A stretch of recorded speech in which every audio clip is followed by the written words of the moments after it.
Guess who's back? Back again. I think I'm going to have to back. cut off you off on that part. It's not working. Yeah, it's not working. Let's see the usual, definitely. Okay, guys, there I was trying to do things a bit differently today, but I have been told to stick to what I know, so I'm going to do Sorry, just that. guys. Welcome to Conversations with Z, with me, Zamakajeni, and of course, Jabu McDonald, yeah. yes, and guys, we're always matching, and I promise you, these outfits are not planned. Yeah. It just happens. It just happens for real. It just actually, it just happens. So, are you good? I'm great. Are you good? I'm okay. Yeah. I'm okay. So, guys, it's that time again. You know how Jabu and I roll. We look at South African productions. And then we kind of just, talk about them, go through them, share what we took out of them. And we also encourage that you also just engage with us and also share what your thoughts are. And if you perhaps haven't checked out the production yourself, we always just also encourage you to go out and also just check it out. So today, Jabu, what are we talking about? We're definitely talking about Soon Comes Night. Soon Comes Night. Yeah. So just a disclaimer, Soon Comes Night is actually a co-production. So it's not like originally a Netflix show. Okay. But it's like a co-production. You get those shows which is like a Netflix original show produced by Netflix. So you'd see with the massive marketing and everything else. With Soon Comes Night, reason why it didn't have so much hype or marketing around is because it's a co-production. Oh, so, okay. Yeah. Okay. You see, guys, stick to Jabu, you will learn. Yeah. Uzokufaka phakathi within there. Yeah. Okay, no, thank you, Jabu, for sharing that. So, if you haven't had the opportunity to check out Soon Comes Night for yourself, it's basically a story about a struggle hero from apartheid times who has then become like a criminal. Rebel, yeah. Yes, a heist king. And we really just follow his story. And yeah, just see how he navigates his life. And it's set in the 1990s. Yeah, somewhere there. Here in South Africa. So, Jabu, I always allow you to go first. If you can just share with us what your impression of Soon Comes Night was, what your highs were, what your lows were, and then we'll then go into the cast and the rest of the production. But if you can just talk to us about how you found it. So Soon Comes Night was actually a good show. It's not really bad. Like, if I remember my ratings, I actually gave it like a great review on how great the show was, basically. And the fact that it's different from what we normally watch. Yes, we've watched so many apartheid shows and stuff like that, but this was like very nice and had like a cool twist to it. This was, I would call this the Robin Hood, but the local version of it. So basically him being like a struggle icon, and like there's a transition from the apartheid government to the new government, and him just stepping in as this Robin Hood, basically giving back to the townships. Obviously didn't like what his comrades became, and he just decided to distance himself and do something that's just way different, basically. Yeah, so Jabu, I'm with you there. I also really enjoyed Soon Comes Night. I think that it really sort of, I remember when I watched it, I think I was going to watch it because there's 6 parts to it, right? Yeah, 6 parts, yeah. And when I watched it, I think the plan was to watch it in 2s, but I was so hooked that I watched the first 4 all at one go. And the only reason why I didn't finish it is because it was like 3 a.m. and I really wanted to go sleep. I was tired. Yeah, I definitely finished it in like a short in one go, time. right? Yeah, because that's how good it was. Yeah, and I think Nami, literally the next day, I finished it off. That's how hooked I was on it. And then if we talk about, I'll always ask about the soundtrack, the wardrobe. How was all of that for you? Oh, that was cool. The soundtrack was cool. And Kwenzo's wardrobe, I think that was one of the best. Because I saw the images before when it got released, and I thought, this is actually cool. He's actually gone all out for this character. Like, there's some pieces that I actually want, and whoever... For yourself? Yeah, like, that's how dope it was, because the wardrobe was actually good. Okay, I'd love to see you in some of those outfits, those shirts. It was actually But cool. then how will you pull it off? Because you can't now be wearing your high waist pants. No, there's some parts. Okay. Obviously, I would adjust it to fit me. But yeah, Okay. it was actually cool seeing some of the clothes that he was wearing on it. Okay. The lifestyle he was living, which was actually cool. Okay. By the way, Mom Konichume is on it. Yeah. I don't like the fact that she died. Yeah. Like the tavern lady Yeah, who died, I yeah, didn't like yeah. that. But yeah, she's always dying in these shows. And the other one that we're going to talk about, she's actually dying on it. But yeah. Yeah, don't give it away Yeah. yet. Okay. So, what did I want to say now? I also like the music. I even noted on one of the episodes they played a Lebu Mathosa track. I'm a huge that was Lebu cool, Mathosa yeah. fan. Into Zabantu. I hadn't heard it in years. So when I heard it, I was like, yay. So yeah, the soundtrack was really good. Yeah. Wardrobe was good. Even Fitting for the story because it takes place in the 90s. Yes. So even the music was like a Yes. reflection of that. Yeah, so didn't Lekuno's character, yeah. her wardrobe was also quite nice, like very vintage style. Yeah, so I also like that as well. So wardrobe was great. Soundtrack was great. There was Cinematography Bahumi was Mshongo great. on it, Yes, but we're moving towards the cast. So yes, continue. Yeah, so moving on to the cast was actually brilliant. I love the girl who was playing the baby mama Khalsi. Yes. To Gwenzo's character. Yes. She's beautiful, she's great. The storyline was just so perfect and everything else. And there's this other guy, he was playing like the friend. Yes, one of the Remember other there was two like a guys. tree or But something like that? They were all so good, to They be were honest. really good. And the friend that died, spoiler alert, everyone was actually good. Like they did a great job. But I would definitely say, when I would say the cast did so well, if I link it to like a cast, a scene, the scene where they actually escaped from prison. Yeah. That was Yeah. epic and cool. Yeah. Yeah, I really like that one. So I'm still gonna ask you who are like your top like 3 actors. So you've got them in mind. Yeah. Oh, okay. So in terms of the cast, I think for me, just comments from my side, it was refreshing to see Udidintle because I had just watched a Soweto love story, and for me to see, and I guess this is me now going into my characters, but I think I'm just talking about the character, not necessarily my top 3. For me, I really liked how versatile she is. I mean, I got introduced to Didintle in Isono, which Yeah, used to be on BET, same here, right? yeah, So same if you here. look at her character on Isono, if you look at the Soweto Love Her evolution, yes, basically, and it's then just beautiful to watch. I feel like she's versatile, and I think she's quite fortunate to have had the opportunity to play different types of roles. And obviously, she's quite gifted from a musical aspect as well, because her character on Isono She was a singing, singer yeah. as well as on the Soweto story. And yeah, so she's a singer. So I really liked that, just seeing her, because I just watched the other film. So to see her on here, it was like, wow, she's, she could, her range, I could get to see a bit of her range.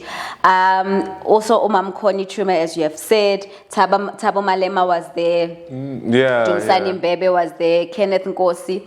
I also enjoyed seeing Kenneth in a serious role.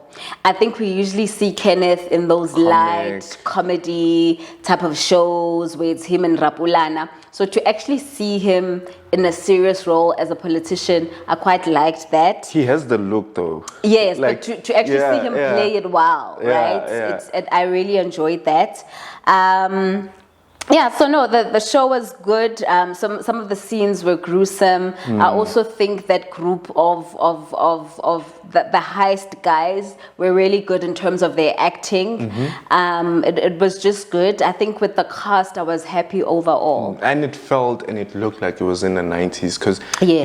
you know many South African shows fail to do a show that's like back in the days and and when they take shots and the locations that they shoot at, they look very much recent. Yeah. It's like the Mendoza story. Yes. Like there's certain things that kind of was a bit turn off because now it's like you're making a movie about someone who's like in the 90s to the early 2000s, but there's like recent number plates, like those Yeah. type of things, small details like that. Yeah. They really paid attention to that, and that Yeah, was I the mean, cool even the part about. cars that were True. being used. Yeah, everything else just looked like it was in the 90s. Yeah. Yeah.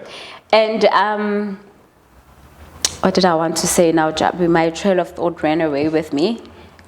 So you can continue while I try and. I wanted to say when you touched on Bahumi, I wanted to say I enjoyed, or I'm enjoying watching her grow and sort of make a name for herself apart from her parents, and I'm liking just seeing her take up space of her own as Bahumi. So I think big ups to her on that one.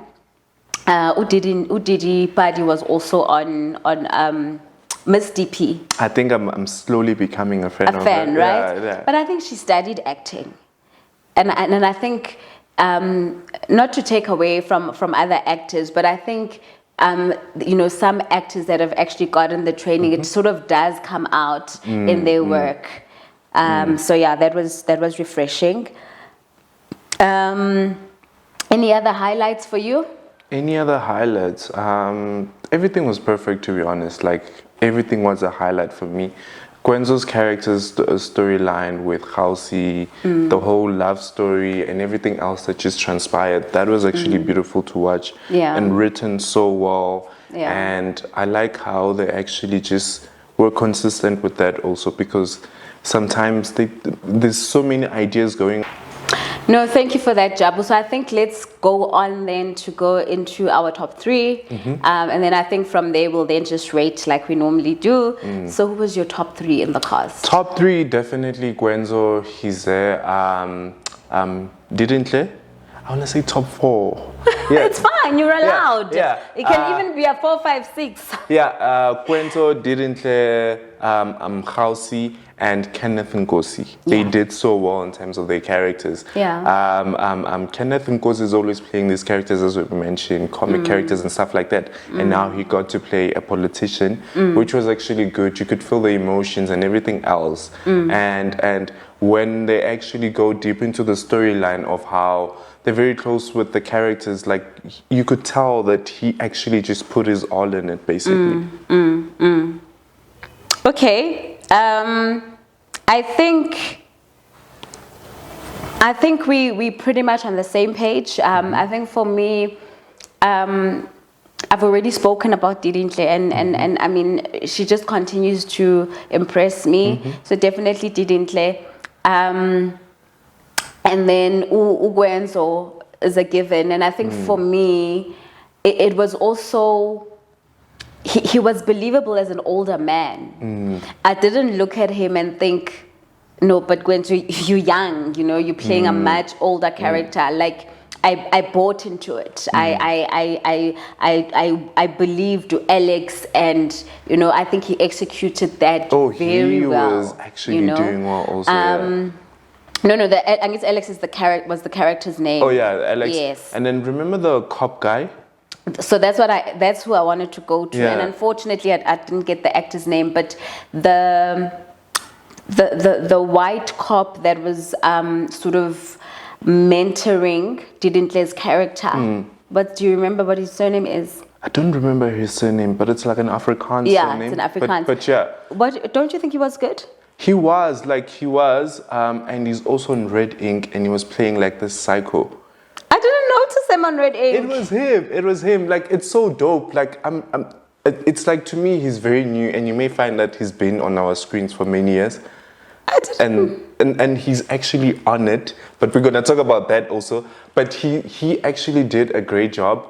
I remember the time jump between the past and the present when Didi's character when she was younger and the dad got shot. Yeah, that was actually very nice to actually watch. I'm actually shocked that he forgot the young girl's face when she grew up and stuff like that. But I'm glad they actually connected. I'm also. not shocked because how many cases does he solve on a daily basis? And he's not going to now remember every face, every story, every family. So I think they did it well that he forgot. But I think for me, it was also just a reminder of, and I mean, I think this is a takeaway for us in real life as well, to say, you know, just always be wary of how you treat the next person, because you don't know where you'll meet up again, you know, because life has a way of just bringing people together again. So yeah, I always just watch how I treat people. And he kind of inspired her to become a cop. He did. So yeah, that was cool also. Yeah, so that would be my top 3. And then I think on that note, we are ready to go to the rating lines. Yeah, let's actually rate. Here's a board. Thank you. May I have the pink? Okay, yeah. Blue is my favorite color, but I want pink today. Any color. So out of 10? Yeah. Okay. And by now, family, you guys know by now that my writing is terrible. I don't even need to tell you anymore. Actually, that's very, 10 years. I think I'm ready to present. You can go. Yeah. Yeah, 8.5 out of 10, basically. The biggest letdown for me was the wig they had for Kenneth Nkosi. I hated that wig. It was like very disturbing for me. That's the only thing. So that wig has cost them 1.5. Yeah. And the episodes were short, but yeah. Okay, yeah. So I wanted to rate them a 9.5, and I think my reason was I don't want to just dish out 10s, but I then had a conversation with myself and I was like, okay, Zama, 9.5, why? And I couldn't answer why. Because for me, I didn't have issues with anything. You know, so it was me kind of just wanting to hold on to my half a point, but I've decided to just give them the 10, which I feel they deserve. I didn't have any issues with anything, with the wigs, with the outfits. I was completely happy with the story. It completely took me in, and like I said, I almost finished it all in one go. So very happy with the production. And do you think we'll get a second season? Whoa. You know, a series like that for me, I think it only deserves it should be a limited series. Like, I don't know what they'll do on the second season. If they do, I'll be very interested to know what's the storyline gonna be from there, because I feel like I know everything. There isn't really much to explore after that. But yeah, let's see how it goes with that also. Yeah. But other than that, great production, thumbs up from my side. So if you haven't checked it out, please go ahead, check it out. And like I always say, let us know how you felt, what you think. Who was your great actor? Who was your great actress? Who was best dressed? Were you also disturbed by any of the wigs? And not just the wig. What was the other part? Don't tell me I just lost my train of thought. But there's this other part where I didn't like. I'm trying to remember it. But did you not like the camera work? Did you not like the production? No, did you not like the props? Production, camera work was great. Did you not like the location? The locations were good. I'm trying to remember, and I had it just now, but it's fine. Yeah, it's fine. I think You've lost it. Yeah, I've lost it. All right, that's fine. Thank you so much for allowing us to do another production.